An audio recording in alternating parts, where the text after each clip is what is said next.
अस्सलाम वालेकुम नाजरीन। पॉलिटिकल इकोनॉमी दिस वीक के साथ असद इजाज बट आपके सामने हाजिर है। नाजरीन, आज असद अली शाह साहब हमें ज्वाइन करेंगे। आप इनका तबसरा, इनकी कमेंट्री पाकिस्तान की इकोनॉमी के बारे में सुनते रहते हैं मुख्तलिफ सोशल मीडिया प्लेटफॉर्म्स पे भी। और असद अली शाह साहब ने हुकूमतों को एडवाइस भी किया है इकोनॉमिक इश्यूज के ऊपर, स्पेशली इकोनॉमिक रिफॉर्म्स के ऊपर, और is a household name when it comes to the process of policy and reform making in Pakistan. Asad साहब को वेलकम करते हैं। सर, अस्सलाम वालेकुम। जी वालेकुम सलाम असद। सर, बहुत शुक्रिया, आपने आज वक्त निकाला। सर, हम माजी में एक दो शोज पहले भी जो स्ट्रक्चरल रिफॉर्म्स हैं, या जिनको हम उर्दू जुबान में ढांचा जाती रिफॉर्म्स कहते हैं, उनके बारे में बहुत ज्यादा पहले भी बात हुई है। पर मैं चाहता था कि आपकी जो इस पे, मुझे पता है कि you have a very nuanced take on this, और आप बहुत डीपली अंडरस्टैंड करते हैं, और शायद सिंध में आपने इस प्रोसेस को मैनेज भी किया है और ओवरसी भी किया है। तो उस एक्सपीरियंस से भी लर्न करते हुए मैं चाहता था कि हमारी ऑडियंस आज आपसे कुछ सीखे। तो इसी इसी सवाल से स्टार्ट करते हैं sir. From I would start with a pointed question कि ये पाकिस्तान में आईएमएफ भी जब आती है, वो भी एक ही बात करती है कि पाकिस्तान को स्ट्रक्चरल रिफॉर्म्स करने की जरूरत है। और हम देखते हैं कि ये सारा रिफॉर्म प्रोसेस मैनिफेस्ट होता है in this one thing which is phasing out subsidies in a gradual manner। तो आपको लगता है कि सर, ढांचा जाती रिफॉर्म सिर्फ डेवलपिंग कंट्रीज में यही है कि वो अपनी एक्सपेंडिचर साइड पे सिर्फ सब्सिडीज अगर खत्म कर दें तो क्या ढांचा ठीक हो जाएगा इकोनॉमी का? जी पहले तो बहुत बहुत शुक्रिया आपका for taking me in this program. देखिए, my take on this term structural reforms is very simple. कुछ तो स्पेसिफिक रिफॉर्म्स की बात होती है विद सर्टेन ऑब्जेक्टिव्स, और जहाँ पर इकोनॉमिस्ट जो हैं वो वेग होना चाहते हैं, तो फिर वो स्ट्रक्चरल रिफॉर्म्स की बात करते हैं। मतलब स्ट्रक्चरल रिफॉर्म्स क्या हैं, पाकिस्तान की इकोनॉमी कैसे टर्न अराउंड होगी। मैंने इस पे लिखा भी है। अभी 3-4 आर्टिकल्स मैंने लिखे हैं द न्यूज़ में। तो मैं तो ये कह रहा हूँ कि देखें, इस वक्त मुल्क हमारा वर्चुअली डिफ़ॉल्ट के स्टेटस पे है, और we have $130 billion worth of external debt and liabilities. और हर साल अगर आप $25 बिलियन कहाँ से देंगे, तो we are absolutely, I think ये होता ये है कि एक डेट लेके दूसरा डेट वापस करते हैं। और ये आईएमएफ प्रोग्राम जो है, बेसिकली ये इससे कोई स्ट्रक्चरल रिफॉर्म्स जो है उनका, ये सिर्फ बातें करते हैं। आई एम सॉरी टू से, जाहिर है जो इस वक्त मुल्क इतनी बहुत ही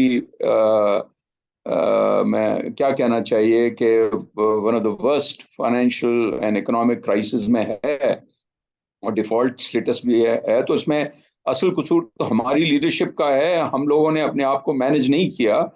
लेकिन आईएमएफ के साथ भी हमारा 1950 से हम आईएमएफ के साथ एसोसिएटेड हैं, और ये 23rd आईएमएफ प्रोग्राम चल रहा है, जो 3 मरतबा सस्पेंड भी हो चुका है। अब अगर इसको सारे कंडीशंस पूरे भी कर लें, $1 बिलियन हमें मिल भी जाता है, तो 2-3 महीने के बाद फिर हम डिफॉल्ट स्टेटस पे होंगे। तो बात यह है कि ये स्ट्रक्चरल रिफॉर्म्स जो है ना, एक बड़ी मिसलीडिंग टर्म है। When you have nothing much to say, तो आप एक बड़ी स्टेटमेंट्स दे देते हैं। तो मतलब सिर्फ सब्सिडीज की बात नहीं है। ऑब्वियसली देखें, बेसिक इशू तो यही है ना पाकिस्तान का, कि हमारा खर्चा ज़्यादा है और रेवेन्यू कम है, और उस खर्चे से हम कोई आउटकम्स नहीं लाते। हमारी प्रोडक्टिविटी नहीं बढ़ती। हमारे लोगों के जो मसाइल हैं वो हल नहीं होते। चाहे वो गुर्बत का मसला हो, अनएम्प्लॉयमेंट का मसला हो, लिटरेसी एजुकेशन का मसला हो, उनकी सेहत का मसला हो। तो हमारा मुल्क जो है इस वक्त one of the worst conditions में है पूरी दुनिया में। इन्फ्लेशन आपकी 30-40% के बीच में है, फूड इन्फ्लेशन तकरीबन 40% पे है और डिफॉल्ट स्टेटस पे हैं, और हम बातें ऐसी करते हैं कि रिफॉर्म्स कर दें, ये कर दें, वो कर दें। इस तरह से नहीं होगा ये चीज जो है। तो तो अब होना क्या चाहिए, जी सवाल ये है कि होना क्या चाहिए। देखिए, मेरा इसमें टेक बड़ा सिंपल है कि अगर आप जिस तरीके से एक बिजनेस होती है, कंपनी होती है ना, तो कंपनी जब बैंकक्रप्ट हो जाती है तो उसकी आप रिस्ट्रक्चरिंग करते हैं। आप देखते हैं कि उसके रेवेन्यूज कैसे बढ़ेंगे, उसके खर्चे कैसे कम होंगे और उसकी प्रोडक्टिविटी कैसे बढ़ेगी, उसकी प्रॉफिटेबिलिटी कैसे बढ़ेगी फ्यूचर में जी ना। तो अगर एक्सेसिव डेट है तो फिर डेट जो है ना, लेंडर्स भी कंसिडर कर लेते हैं कि यार अगर ये रिस्ट्रक्चरिंग करेंगे और फ्यूचर इनके कैश फ्लोज बेहतर होंगे तो वो रिस्ट्रक्चरिंग भी कर लेते हैं, रीशेड्यूलिंग भी कर लेते हैं। तो हमारी भी सूरत हाल इस वक्त पाकिस्तान की, एक कंपनी जिस तरीके से बैंकक्रप्ट हो जाती है तो we are virtually bankrupt status पे हैं। तो हमें इस तरीके से अपने आप को रिस्ट्रक्चर करना है कि हम अपना रेवेन्यू बढ़ाएं, अपना खर्चा कम करें, और जो खर्चा है उसका उससे प्रोडक्टिविटी बढ़े, यानी फ्यूचर कैश फ्लोज हमारे बढ़े। तो ये सिंपल तरीके से जो है ना इसको देखना चाहिए। और देखें मुल्कों की जो तो पाकिस्तान का सबसे बड़ा जो मसला, जैसे हमने कहा कि एक तो हमारा खर्चा बहुत ज्यादा रहा है, हमारा फिस्कल डेफिसिट जो है वो 8 to 9% ऑफ द जीडीपी पिछले 30-35 साल से चल रहा है। तो जब फिस्कल डेफिसिट आपका बहुत ज्यादा होता है, गवर्नमेंट का खर्चा ज्यादा होता है और उसकी गवर्नमेंट की डिलीवरी नहीं होती, तो फिर आपकी जो बिजनेसेस हैं वो भी कॉम्पिटिटिव नहीं होती। आप टैक्स रेट्स बढ़ाते जाते हैं और, मुख्तलिफ किस्म के बर्डन बढ़ाते रहते हैं, रेगुलेशंस इंक्रीज करते जाते हैं, और ये नहीं देखते कि आपकी बिजनेसेस कैसे प्रोडक्टिव होंगी। अब हमारा जो करंट अकाउंट डेफिसिट है वो उसी वजह से फिर हो जाता है। करंट अकाउंट डेफिसिट क्यों होता है कि हम एक्सपोर्ट्स जो है, हम कोई ऐसी चीजें नहीं बनाते जो कि हम ज्यादा एक्सपोर्ट कर सकें। हमारी एक्सपोर्ट सिर्फ $30 बिलियन की है। कुछ बाहर से पाकिस्तानी $30 बिलियन बेचते हैं, लेकिन हमारी जो इंपोर्ट है वो $80 बिलियन की है।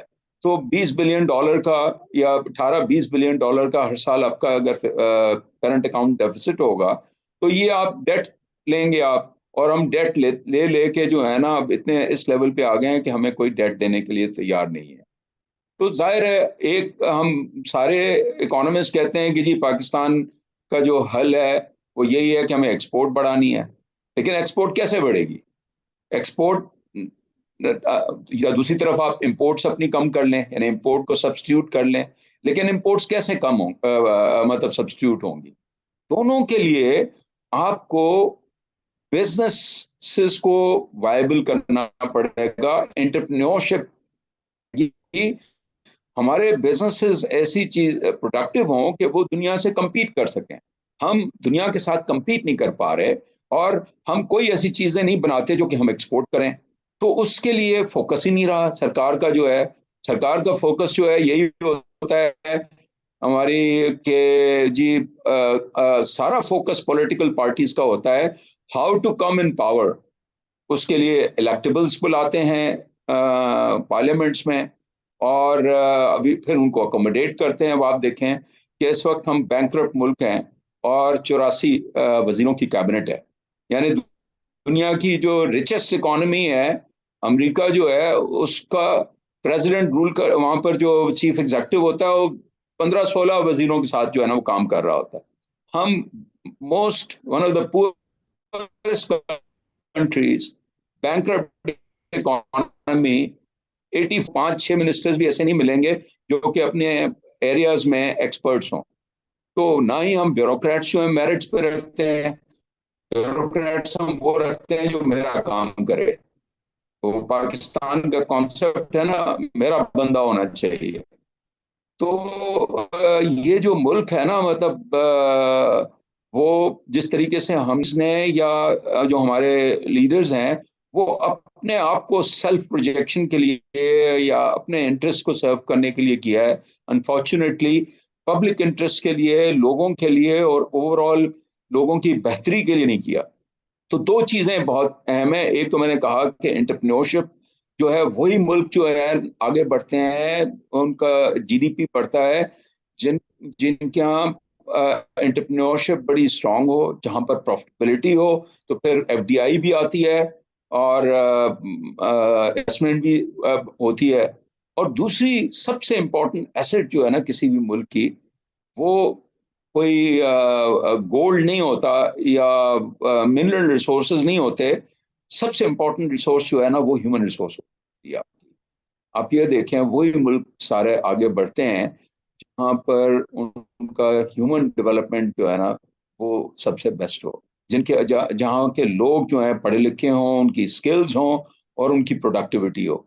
हमारे पास जो हालत ये है कि आधे बच्चे जो है स्कूल नहीं जाते इस in this day and age, और जो जाते हैं सरकारी स्कूलों में, वो जो लैंग्वेज या अरिथमेटिक्स वगैरह का टेस्ट होता है या कोई मतलब साइंस का टेस्ट होता है, तो 100 में से जो है 5वीं क्लास का या 8वीं क्लास का बच्चा जो है वो 20 मार्क्स बड़ी मुश्किल से लेता है।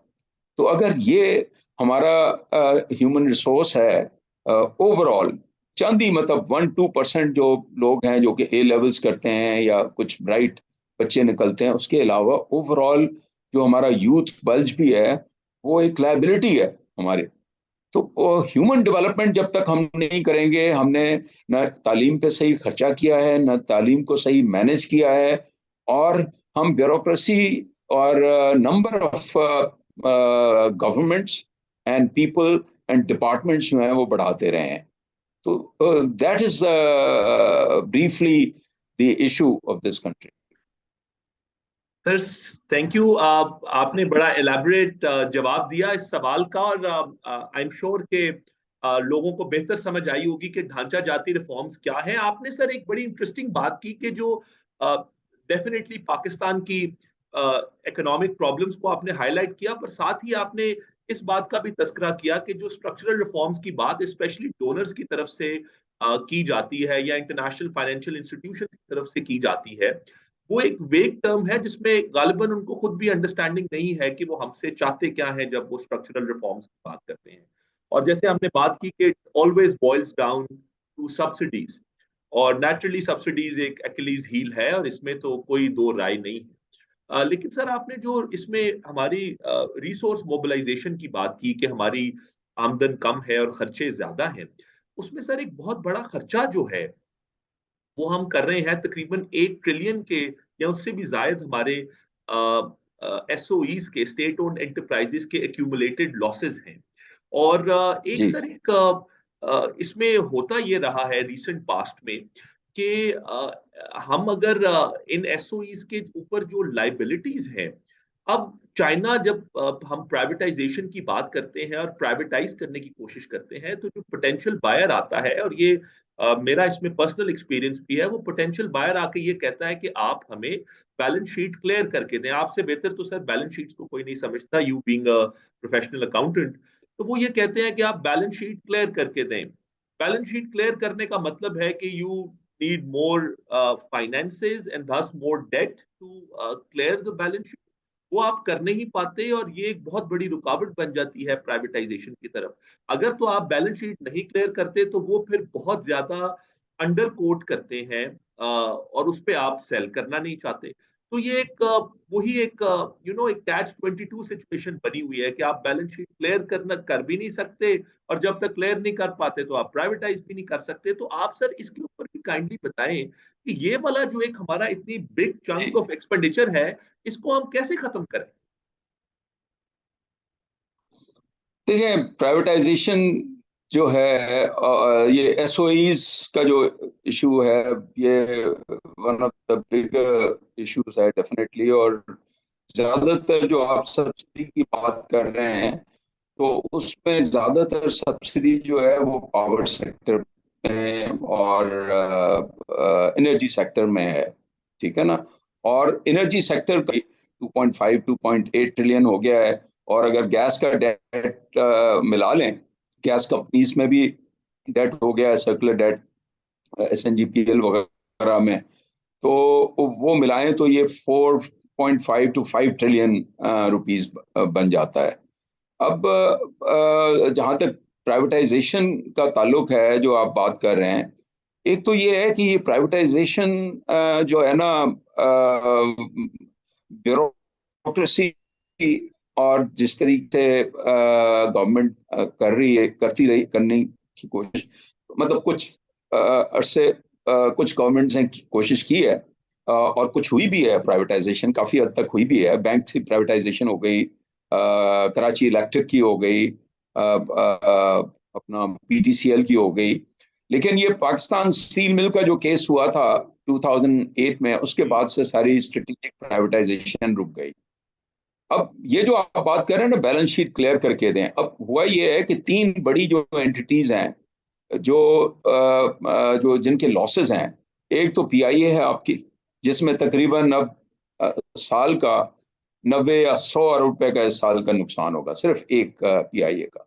इसी तरीके से रेलवेज है, रेलवेज जो है वो भी 50-60 बिलियन का हर साल नुकसान करती है, और वो बड़ी अजीब ही स्ट्रक्चर है उसको।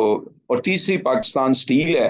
पाकिस्तान स्टील जो है वो हर साल जो है ना 20 बिलियन के करीब जो है ना वो लॉसेस करते रहे हैं। लेकिन अब वो कुछ कम हो गया होगा कि काफी एम्प्लॉय है ना, पिछली गवर्नमेंट में उन्होंने कोई सेवेरेंस पैकेज दे के कम किया।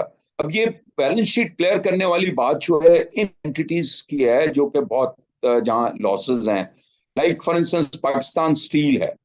अब स्टील वहां पर ठीक ठाक आपके पास इंफ्रास्ट्रक्चर है, तो चाइनीज कंपनीज वहां इंटरेस्टेड हैं। वो कहते हैं कि जी आपके पास जो प्लांट है वो भी शायद यूज हो जाए, लेकिन आपके पास जो जमीन है और आपकी जो जेटी लगी हुई है पोर्ट कासिम के साथ है, और पाकिस्तान की, जाहिर है हमारे पास स्टील नहीं बनती तो बहुत ठीक ठाक हमारी इंपोर्ट्स हैं जो कि सब्स्टिट्यूट हो सकती हैं। तो अब बात यह है कि इसमें जो 300-400 अरब रुपए के लॉसेस होंगे, वो कह रहे हैं क्लियर कर दें। अच्छा, उसका बड़ा सिंपल सा तरीका निकाल दिया कि आपने और वो हुआ भी, एक कंपनी भी बन गई कि आप जो लॉसेस हैं वो एक अलग कंपनी में पार्क करके एक दूसरी कंपनी आपने बना दी जिसमें सिर्फ आप एसेट्स ले गए। देखिए ये सारी चीजें मुमकिन है। इसी तरीके से जो बड़ा जो लॉस आता है ना आपका, वो मैं कंप्लीट कर लूं, वो आता है आपका पावर सेक्टर से। तकरीबन 400-500 अरब रुपए जो डिस्ट्रीब्यूशन कंपनीज हैं वहां से आता है, और उसके अलावा ये IPPs का जो हाई प्रॉफिटेबिलिटी और कैपेसिटी चार्जेस हैं जो कि गवर्नमेंट को देनी होती हैं। तो ये सारे जो लॉसेस हैं, अब ये डिस्ट्रीब्यूशन कंपनीज को भी आपको प्राइवेटाइज करना चाहिए, आपको PIA को भी करना चाहिए, नहीं कर सकते तो बंद कर देना चाहिए। लेकिन बात यह है ना कि ये प्राइवेटाइजेशन कमीशन का जो स्ट्रक्चर है और वहां पर जो क्वालिटी ऑफ पीपल है वो नहीं कर सकते, और ना ही ये नैब के बाद जो है फिर ब्यूरोक्रेसी कुछ कुछ नहीं करती, कोई डिसीजन मेकिंग नहीं होती। और फिर हमने इतने सारे फॉरम्स बनाए हुए हैं। अब आप देखें प्राइवेटाइजेशन कमीशन जो है वहां पर एक तो कोई मिनिस्टर ऐसा लगाया जाता है जिसको और कोई पोर्टफोलियो नहीं आप दे सकते, किसी को आपने अकोमोडेट करके वहां पर लगा दिया प्राइवेटाइजेशन को। फिर इसी तरीके से 6 महीने साल के लिए कोई सेक्रेटरी साहब आ जाते हैं जिनका कोई प्राइवेटाइजेशन की और रिस्ट्रक्चरिंग की कोई अंडरस्टैंडिंग नहीं होती। वहां पर लोग सारे इस तरह के हो गए। फिर एक बोर्ड है जो ओवरसाइट करता है उसकी। अब उनको भी एम्पावर नहीं करते। उसके ऊपर फिर एक cabinet committee of the cabinet है, फिर उसके बाद कैबिनेट है। तो कोई डिसीजन मेकिंग होती नहीं है।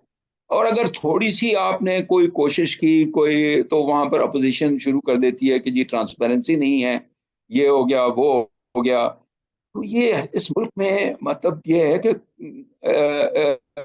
इस जो स्ट्रक्चर्स हैं, इस तरह काम करना बड़ा मुश्किल है। अब इसके लिए बड़ा सिंपल हल जो मेरा इसमें सजेशन है वो ये है कि अगर आपने प्राइवेटाइज करना है, ये सारी जो एंटिटीज हैं वो आप अलग करके प्राइवेटाइजेशन को एक कॉर्पोरेट एंटिटी बनाएं।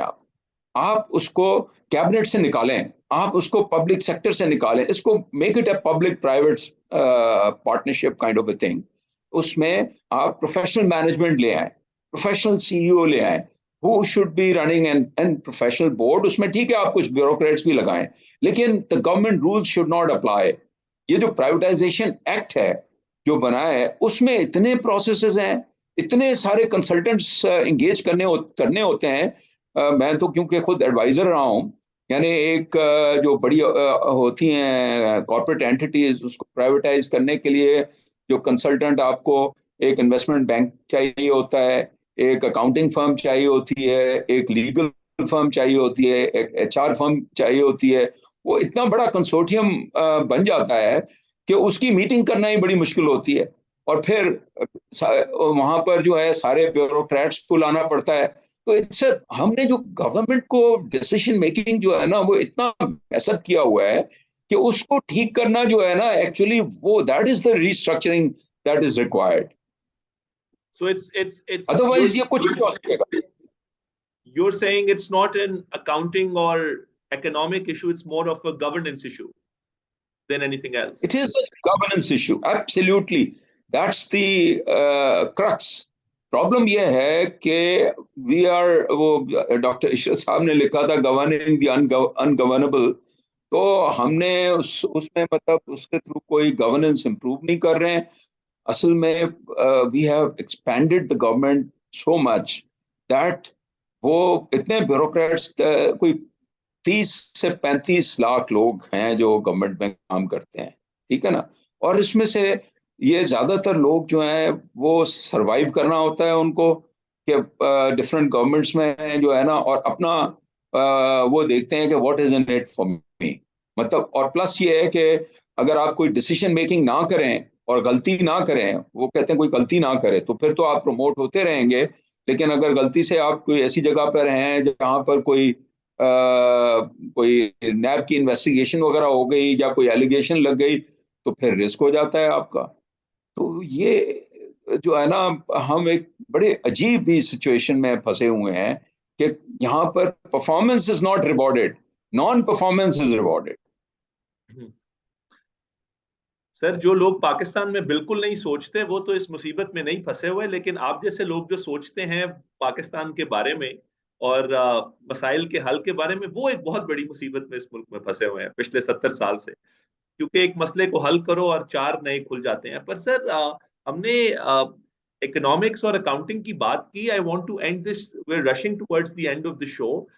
मैं एक लाइटर क्वेश्चन पे शो को एंड करना चाहूंगा। वो ये कि सर, बड़ी गुफ्तगू और बहस होती है कि पाकिस्तान में जो फाइनेंस मिनिस्ट्री और प्रोविंशियल फाइनेंस डिपार्टमेंट्स को चलाने वाला काम है, कुछ लोग कहते हैं कि वो एक इकोनॉमिस्ट का काम है, कुछ लोग कहते हैं कि एक अकाउंटेंट का काम है। आजकल तो एक अकाउंटेंट विराजमान है उस पोजीशन पे। तो you being a professional accountant sir, वो इस पे जरा रोशनी डालिएगा कि अकाउंटेंट की और इकोनॉमिस्ट की ट्रेनिंग में क्या फर्क होता है, और हम आपकी बात पे ज्यादा ट्रस्ट करें या किसी इकोनॉमिस्ट की बात पे ज्यादा ट्रस्ट करें? या देखें, इस वक्त तो अकाउंटेंट बैठे हुए हैं, और जी पहले भी इसाक डार साहब वो हमारे, I am an accountant, as you know, I am also a chartered accountant. जी। लेकिन ज्यादातर ये मुल्क जो है वो तो इकोनॉमिस्ट ही चलाते रहे हैं सारे। ऑल द इकोनॉमिस्ट जो हैं, जो यू कैन नेम इट, मतलब ये है कि ज्यादातर फाइनेंस मिनिस्टर्स या प्लानिंग में इकोनॉमिस्ट रहे हैं। तो it is not an issue of accountant और an economist, it is an issue of leadership. देखिए, इट्स अ मैटर ऑफ, ये इकोनॉमिक्स जो पाकिस्तान की है, इसको बहुत ज्यादा कॉम्प्लेक्स और कॉम्प्लिकेट किया जाता है। एक्चुअली प्रॉब्लम ये है कि we make simple things complex rather than simplifying thing.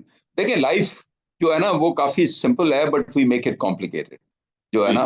तो ये अप्रोच है। बात ये है कि leadership is all about solving problems, ठीक है ना। हमारे मुल्क के बहुत सारे प्रॉब्लम्स हैं, हमें ये सोचना चाहिए कि हम प्रॉब्लम सॉल्व कैसे करें।